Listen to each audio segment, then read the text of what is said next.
Welcome back, guys, to VuDivulged. I'm Ita Chambers. I'm Blake Gardner. I'm Anthony Polkowski. And this week, as you guys already heard, we're going to talk about Waco. Now, you really don't need to hear what happened at Waco from 3 college students that were never there. So if you want to know more, I would recommend you watch the TV series from 2018 that's on Netflix. It's got Taylor Kitsch in it as David Koresh, as well as Michael Shanahan as Gary Noser. There's also one coming out called Waco, American Apocalypse. It's 1 season and it came out this year. So we'll go ahead and talk a little bit about what happened, but we're not going to go through the entire timeline just because, truthfully, it doesn't make really any sense for us to. There is some really good information out there and ways to watch it that aren't really us. There's much better shot. More insight. Yeah, more insight. Today we're focusing more on the controversies, but just to give people who haven't heard of Waco just a quick rundown of events. Yep, first. So the Branch Davidians, which were a subgroup of the Seventh-day Adventists, had a Mount Carmel headquarters near Waco, Texas, and they had some issues with the Bureau of Alcohol, Tobacco, and Firearms, or the ATF. And there was a general assault where 4 federal agents were killed, and then a very large standoff that was very, very televised came out of this. And it ended on April 19th of 1993, and some 80 members of the group, including Koresh, their leader, died in the Mount Carmel complex, and the entire place was burned to the ground. Didn't the standoff last like 51 days or something like that? Yeah, that's the number I find the most. It was 51 days of just, sitting there. It's still unknown exactly. They say it's the largest firefight on American soil between, the government and other Americans, because they were Americans, right? These were American citizens. They weren't foreigners coming in and forming their own group. They grew up here. So I think part of the reason of the controversy is, well, how do we handle our own citizens? I think it's really important to recognize here, even as government students, students that want to go into governmental jobs, specifically things like the FBI, like the ATF, Diplomatic Security Service, I think it's really important to truly recognize where mistakes were made by government officials, the things that they've done. They played horrible, horrible sounds, extremely loud over gigantic speakers right outside the compound, keeping the other group up at night. Mental warfare. And a government or a people with a government that cannot recognize when mistakes were made will lead to tyranny. And one of the big things we want to talk about just in this moment is that this is government students that believe in the actions of the government, but also recognize the mistakes that were made during this time. Yep. So one mistake that I found relatively interesting was the lack of communication between the negotiation team and the hostage rescue team. So everyone knows that the FBI has the hostage rescue team, a team that all day long, they just train on hostage scenarios. All day. Like, this is the only thing they do. They go all around the world to handle hostage situations. But what I think in this situation they didn't take into consideration, maybe because they hadn't trained for a moment like this, was this really wasn't a hostage situation. There weren't really people in there. As it got worse. Yeah, as it got worse, but you have to think that this was not they weren't trying to make a statement or making demands of the government, right? They really just wanted to be left alone because it was their religion, right? So many of them, I think, believed that, well, they're there willingly. And the hostage rescue team wasn't really trained to deal with people who, well, quite frankly, weren't hostages. He was also David Koresh, the leader, who assumed, I think 1987, he assumed the leadership of the group. So during this time, he was also writing his publication based on the 7 Seals and Revelation. And I saw upon a white horse, and its rider's name was Death. That's part of Revelation and some of the things that he was writing about. And he said he would surrender peacefully once he finished his publication, because he believed once his publication or his interpretation of these seals was published, that the end times would be upon them. So that he'd finished his publication, he put it out, and then the end times would begin. He thought that was what this was based off of.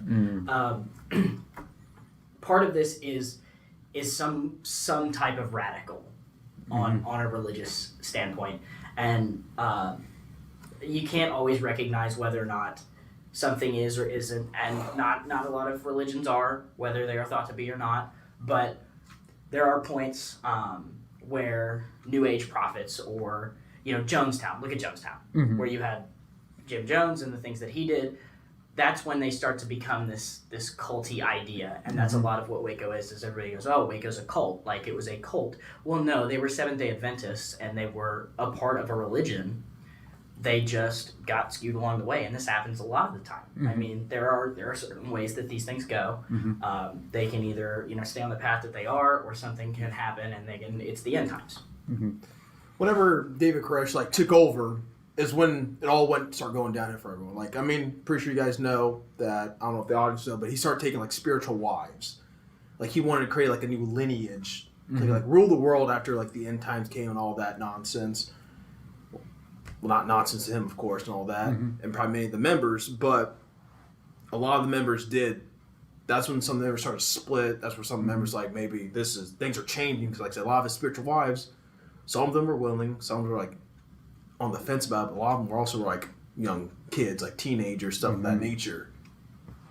I remember I was watching some interviews of the very few survivors of the Branch Davidians, who made it out. Like David Thibodeau. Yeah, and one of them said that they truly believed, because David always preached about how eventually the army of Babylon would come and try to destroy their way of life and their beliefs and take over the world. So, and David had preached that the ATF and later the FBI were the agents. They were the army of Babylon coming to crush their beliefs.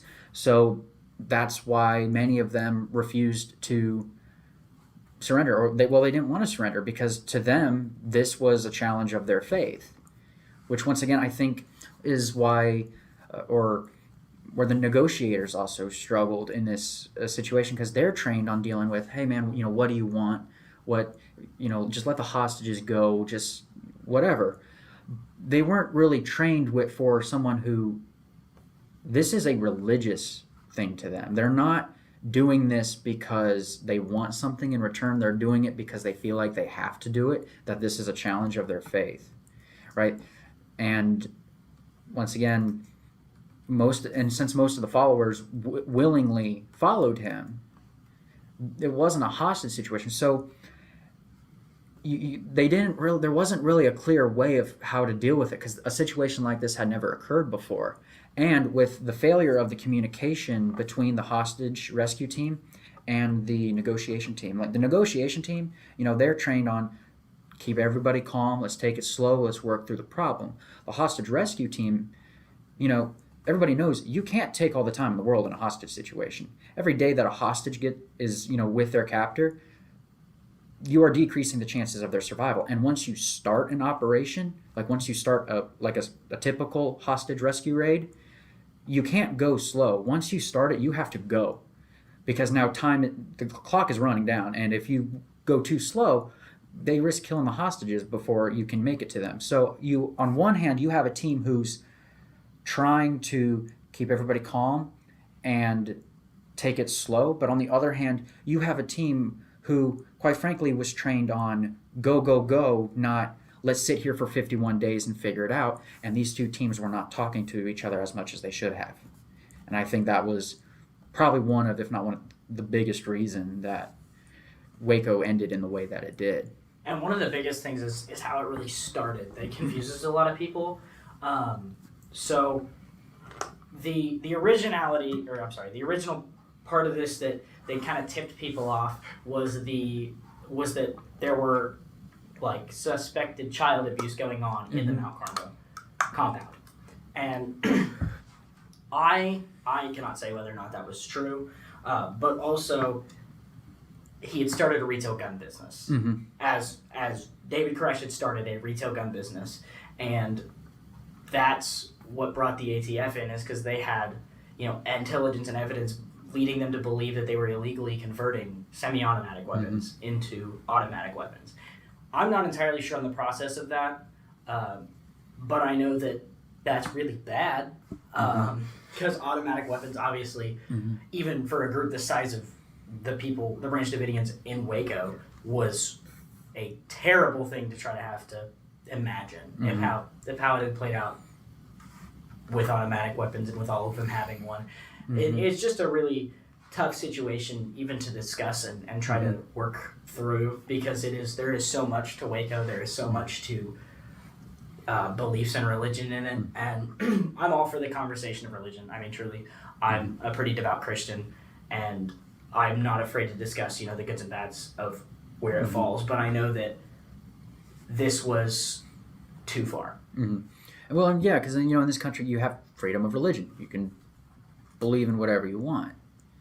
So I think that was another question, that why this tragedy is surrounding so much controversy, is because were we really there? Some people think, were we really there for the weapons, or were we really there because they were, in the federal government's mind, crazy lunatics and needed to be controlled? Because when you're because the ATF believed he was assembling an illegal storage of fully automatic converted semi-automatic rifles. So yes, that is an ATF problem, right? That's their job, is to enforce the laws regarding alcohol, tobacco, and firearms. But what a lot of people don't realize is the FBI only got involved in Waco because the first raid they tried of the compound, 4 ATF agents were killed, and so were 6 Branch Davidians. Well, anytime a American federal agent is murdered or killed in the line of duty or whatever, the FBI leads the investigation. The FBI only got involved once the ATF's disaster of a raid occurred. And this, when you look at how the ATF handled things and how the FBI handled things, this is a year, not even really, after Ruby Ridge. And Ruby Ridge is a fundamental boiling point for what the United States says we can and can't do, and the Weaver family and how they handled that. Because the Weaver family, they had the idea that they just wanted to be left alone. Randy Weaver was on a bench warrant for failure to appear, and they come to scout the place out, and it becomes a massive flashpoint of 11 days of siege on the cabin, killing several of the members of the Weaver family. And that, coming right off of that and seeing how poorly that played out, coming into a situation like Waco can't be easy. Oh, no. Because that's such a... One disaster to another, it doesn't make the government look good. It really highlights that there are flaws and there needs to be addressed. And you would think after a year of Ruby Ridge there would have been, improvements, standards, and procedures that would have been implemented to prevent a similar thing from happening. But not only did something similar happen, but it got escalated, and they didn't know how to deal with the situation. Most definitely, because, like I said, the ATF originally went there for the weapons, officers, things about child abuse going on, all the situation there. But honestly, I don't really know what to do with that situation if I was there. Like, I was a guy in charge. Like, went there, search warrant, ended up with 4 agents dead, 6 third guys dead. Now it's a siege. Now it's like, well, what do we do? Yeah, they call it the hostage demon, but most of those people in there weren't like hostages. Yeah. So the siege really started, the actual true main head point. I won't say the siege really started at this point, but the siege came to a big head on April 19th, where the FBI used tanks.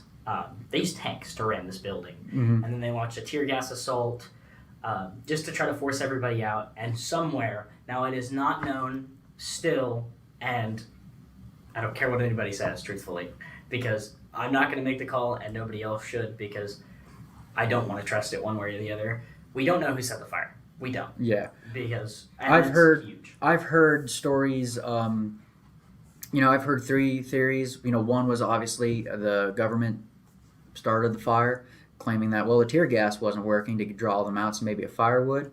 I've heard that it was the tear gas canisters, right? Because not only did they use tanks to deliver the tear gas, they had these grenade launchers with tear gas rounds and would fire on the building. I've heard a theory of one of those potentially sparked because That's aerosol. essentially, yeah. And then I also heard another theory where apparently on audio, like audio recordings, because the FBI did like wiretap the compound throughout the siege. It is said that on these supposed audios that I have not yet been able to locate or confirm the authenticity of, but they said you could hear the Branch Davidians say, "Start the fires." It's one of those situations you don't know. Yeah, you don't can want- easily you go don't one want side or the other. Yeah, it's Well, just the full picture and every little thing you can never really make the call. The main thing here to see is that the fire and the tear gas and the tank ramming, all of this coming to its head, killed 76 Branch Davidians. 28 of them were children. Yeah. And somewhere in there, David Koresh died to a gunshot wound to the head. I don't know if he killed himself, if he was caught in a crossfire or something, if he was shot at directly. Not something we can make the call about. This is not a... we'll discuss conspiracy theories on this podcast, but we will not be the start or the continuation of a conspiracy theory. We're just bringing out the potential theories. We're not saying which side we're taking. We're not here really take a side. We're just, here's what we have, and I would kind of really be interested to see what other people would say, more than just it's their fault or whatever. I want to know why. Like, every piece of evidence can lead to something, right? And the fire, definitely the biggest. I would say the biggest like conspiracy point, because I've heard anywhere from 1 fire to even 3 fires all being started at the same time, and it unfortunately was a very windy day that day, and the compound, all but 1 room was made out of wood. Actually, bring up the comic so they can we see. have that picture. While he's looking at that, I do want to take a second and say that some of the critics that have overlooked Waco, including in the government, argued that the government's handling of the standoff was inappropriate and contributed to the tragic outcome. They questioned the ATF and FBI's actions, including the decision to confront the group with heavily armed agents and their lack of knowledge about the Branch Davidians' beliefs. So, right here, you can see is the compound burning, and it's a really, really big compound. I mean, huge. And for 76 Branch Davidians to die in this fire, to have 76 people in there, I can't imagine the chaos going on. Yeah, and if you think about it, there were reports that the FBI had successfully negotiated about 20 people out a few weeks prior to the fire, which is a topic I realize not a whole lot of people talked about, but there were people who they were able to get out before, like, I don't really know how to say the whole siege was really on its way. I mean, I saw it too. I think the majority of them are kids, which is good, but still a lot of kids did die in this. But a lot of medical reports, like after the situation, all that, they did find like a lot of individuals were killed by gunshots, not the fire. Yeah. So obviously, it could have been the FBI, ATF, could have been people within, like people trying to escape. It's one of the things. It can either go either way. You don't really know. But I can see both ways. Yeah, and a lot of the children that were still in the compound were David's children. I think he had, I don't remember the exact number. I think He had a 9. lot of kids. He had like 9. He had 9 or 12 kids. He had spiritual wives. So, and once again, it falls under that hostage rescue team confusion, because the negotiators are like, well, please let the children go. Well, David's like, but they're my kids. They're not here against their will. They're my family. So once again, I think it was just a misunderstanding of the situation. You're not dealing with somebody who's wanting demands. You're dealing with somebody who just wants to be left alone, and you're not dealing with somebody who is holding people against their will. If you listen to some of the interviews with the survivors, they were actually terrified of the FBI because David once again had preached that they're the army of Babylon, they're here to destroy us. So literally the survivors would say, we would literally be sitting against a wall. The window would be right behind us, and we could leave at any time, and the fire would be in front of us. But for a good moment, a lot of us would rather take our chances with the fire. I mean, when the situation, like when it came to full on siege and things started getting bad, that's the demands were eventually made. A lot of them, some of them made sense. Some of them were pretty ludicrous. Like I think by the end of 41 demands were made in total by them. And there was even a video. I believe the FBI had gave Koresh a video camera, and he even recorded a video where he basically, said, "Just leave us alone, because if you don't, well, someone's going to get hurt." Well, to them, they're thinking, "Just leave us alone. We'll defend ourselves." But to the hostage negotiators, to them it sounds like we ain't going to listen, and if you try anything, someone's going to get hurt. So obviously, communication between David, the FBI, and even amongst the FBI teams it was not there. It wasn't. It was not as good as it should have been, and that much is obvious. Some people have even said that the FBI fired at the compound the day of the siege to prevent Branch Davidians from leaving the building. But I have not been able to find any evidence of that in my research. I have only found research that points to the opposite, actually. Because, if you're a federal agent, every round you fire is marked, is tracked. They know who has what bullets, who fired what bullets. They know who has what gun and who fired it. And they said I believe the plane was called Night Stalker. It was relatively new technology at the time with infrared. And they were flying it over the compound, and what they saw was you would see little shimmers coming from FBI positions. Well, people originally thought that it was FBI agents shooting at the compound as Branch Davidians were trying to escape. But upon further testing, because they went to a military base and tested basically the same scenario, same setup, same everything, they realized that the flashes were they looked more like they were caused by light reflecting off badges or metal or glass. They looked very different than actual gunshots on an infrared. They even said that there's no possible way that what we see in that footage was gunshots. And once again, even the FBI was like, we still have all the ammunition we brought. We didn't fire anything. So just add another element to the controversy. It's what really happened? I want to take note of something here, specifically because one of our researchers, her name is Heather. Shout out to Heather. She does a great job. She wanted us to mention that between the time where the actual standoff started and the fire happened when they had already killed several agents and some of the Branch Davidians had been killed, that there were demands to remove, David Koresh had demanded the removal of dead bodies from the compound, so a dead dog as well as Peter Gent, one of the agents' body removed. And some of the other things that are super important to the case is,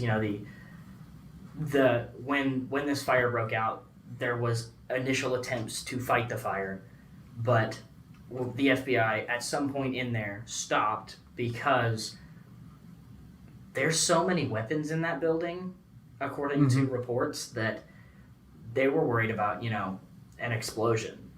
So independent arson experts concluded that the prompt firefighting efforts would likely have been ineffective due to the rapid spread of the fire. And I think part of that comes from the amount of weaponry that was stored in a wooden building, which is improper firearm storage. Yeah, I mean, we've all seen the TV shows where the firefighters are like, "There's a propane tank in the basement. We can't go in there." Right? I mean, it's the same philosophy. It's Well, first of all, it was a very windy day on a dry wooden compound. That thing was going to catch fire immediately. So, and well, plus, you could argue that, well, the FBI agents aren't really trained to be firefighters. So, even if they could have fought the fire, like let's say those guns weren't there, what exactly were you going to do? You know, and the FBI, several days into the siege, cut off electricity and water to the building to once again try to encourage them to surrender and give up. So there's no water. So even if they were trained and a fire team was there, well, they don't have any fire hydrants that are going to be working. I mean, just the whole scenario. I mean, we all agree. The whole scenario, just in general, it's a mess. Mm-hmm. Once things start popping off, you can't do it. Like the fire. When that thing went going, it's like, there's no stopping this fire. Especially because in some, like I said, some footage, it literally looks like fire occurred in 3 separate locations. And you pull it back up. Let's see if it's even noticeable on here. No, unfortunately, because of how it's just kind of spread through here. Yeah, and that's when the building was kind of, you know, fully engulfed. Maybe there was like a picture of it like when it first started setting off, but I don't think there is. I didn't see one. No, I mean there is video footage, but it kept showing the same corner over and over again. So I really don't know if it was 3. Like I said, it's another conspiracy on how many exactly were started. But let's say there were 3. Well, that's even a challenging part to handle. How do you handle a fire? Because, you know, these people, the Davidians, clearly shot back at agents. They killed 4 ATF agents. They clearly have killed agents. So as the chief commander, how could you possibly ask someone to go fight a fire when there are people shooting at you? So that bleeds really well into one of the questions I was going to ask both of you. So 2 things that are a part of this question, just the information for it. So this incident is known for being the biggest failure that the FBI and other government agencies have, and it's also an example of why people think federal agents shouldn't have firearms. So as people who want to go into government jobs, what are our thoughts on just those 2 things? Go ahead first. So first, the thought on should federal agents have firearms? Overall, whether like of knowing that there has been a failure this large in a government organization. Obviously, people are going to mess up, but like understanding what we've discussed here, as well as why we think federal agents should or shouldn't have firearms, as people who want to go into government jobs, whether that's the military or some of the other branches, even regular government jobs. I mean, sure about they need to have guns. I personally believe they do need to have some forms of weaponry, because take the Branch Davidians for example. Whether they were right or wrong, just ignore that fact for a minute. They had an arsenal of weapons. So if they could get an arsenal of weapons, anybody else could get an arsenal of weapons. Because it is legal in this country to bear arms. The Second Amendment gives us the right to bear arms, and I have no questions about that. But they did have weapons. And how can you enforce the law if you can't match the criminals? I'm not trying to say that saying that the Branch Davidians were criminals, that's still a highly debated topic. But how can we match, criminals, like in a regular hostage situation, for example, if the federal agents don't have the tools to do it? So I think a question it's how much firepower they should have, essentially, like tanks. I think a question could be, should the federal agents really have tanks for this? I don't think that is a problem in itself. It's kind of going off the topic a little bit, but it still goes with them having weaponry. I think this whole thing is just how they went about it. Having just armed agents. It's not the tool itself. It's the use. Just armed agents immediately walking up in there is kind of like, I get it, like they said they have weapons too and all that, but like you can't. That's immediately. They're not just going to lie down. And one thing I think a lot of people need to take into consideration is, hindsight is always 20/20, right? But in the moment, there was no protocol for this, right? For like I said earlier in the episode, the hostage rescue team was not trained to sit there for 51 days. Make a plan, execute the plan falls apart, make a new plan. Exactly. They were trained, get in there and go and get the hostages. They were trained, we need to get this settled as fast as possible. Because that's how you handle a hostage situation, right? You can't let it drag on and on. So I think part of the controversy is just if there's no protocol for it, if a situation hasn't happened like this in the history of the United States, how strict should we be with the punishment if it goes wrong? Because, I mean, there are some things, right, where if a Branch Davidian did run out and the FBI agents just shot him, yes, I 100% agree that is wrong. But for when you brought up those noises, like they would play telephone ringing and fighter jets flying over, like the psychological stuff, yes, you could argue that's cruel, but at the same time, what other options did they have? This was a new challenge for them. They never faced this before. I think the moment that they stepped over the rules of fundamental ethical boundaries with how they played their noises, because it wasn't just that. I mean, it was terrifying noises, people screaming.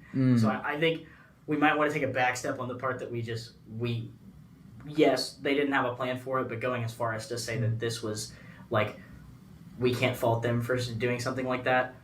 We should never have done something like that. Well, yeah, that's American citizens we're doing that to, and the question should never have to be, well, if we do this to them, would we do this to American citizens? Because if we step over the line very specifically to doing it to American citizens, we have an entirely different problem. Well, yeah, and I think that's where I was going. I think you just phrased it better than I did. What I was really trying to just go with, basically what you said is, how do we, if it's never happened before, can you really argue that they handled it wrong? Well, you only know they handled it wrong because it turned out wrong, right? It ended with many people dead, right? How many again? Was it 76? So you're like saying if those noises did work, they all surrendered, gave up, then it's like, okay. Yeah, would we have looked back and said, that's how you handle the situation? But I personally don't think either way, because I think that psychological warfare is not a line we should ever try to cross, especially in a situation with Americans. Well, and I mean, I'm not trying to justify the psychological warfare, but I'm just trying to make the argument of how do we? No, if it worked out, would we have been saying, well, that is what we should have done? Because let's say we played those noises and we did the tear gas and everybody came out alive, would it be like, okay, this is how we handled the situation? But since it didn't work and it ended in tragedy, is that why now we say we shouldn't be doing that? And I think that might be an ethics topic we might have to cover in a future episode, because I think that's going to go in a little more depth. I mean, it's a complex issue. Like I said, there's this whole situation. There was really no, once everything popped off.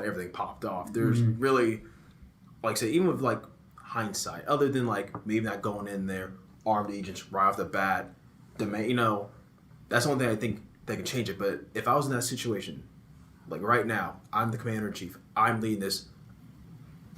Like you said, we never really experienced something like this. Very rarely. You were like, man, what do we do? Like, they don't want to come out. Yeah, they don't want to come out. Agents are already killed, so we can't just like leave. It's agents have already killed, so we can't exactly leave. We can't. We can't just go in because, I mean, we're treating it like a hostage situation, but it's not a hostage situation. These aren't people with radical ideas. They just want, well, I mean, depending on how you look at it, they're not looking to harm anybody. They just want to be left alone. But they also have illegal items in there, supposedly, with the fully automatic weaponry. So it's just really, we haven't been in this situation. We haven't handled a situation like this before.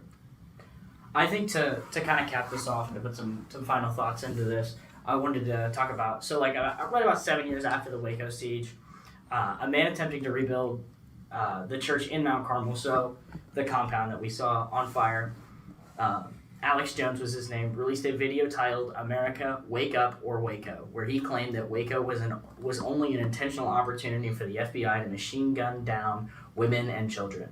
And I think that that's a very interesting viewpoint. I won't say it's a jump. It's a jump. It's a jump. That's a very... We're leaping hurdles in that.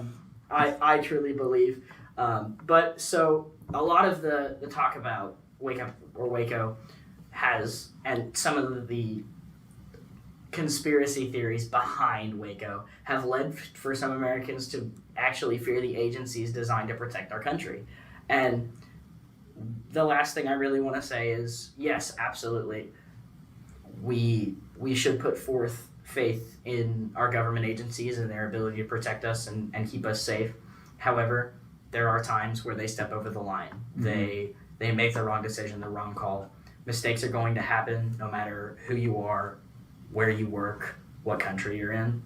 But I hope that we can, even as just some college students sitting in the middle of Indiana, mm-hmm. we can recognize that they've messed up. Mm-hmm. They can recognize they've messed up. Yeah. I mean, I personally think that we all know it was wrong. We all know they messed up. I'm pretty sure the FBI knows that they messed up, because so does the ATF. Because we've had distinguished speakers come to our university from the ATF and FBI, and about every time there's always one kid that asks, what did you think of Waco? What did you think of Ruby Ridge? And all of them have said, we personally think it was a huge embarrassment. We did not handle it the way we should have. But what we can do is we can learn from the mistakes, what worked, what didn't work, what happened, and hopefully we can set some policies and standards and make sure that a similar event doesn't happen again.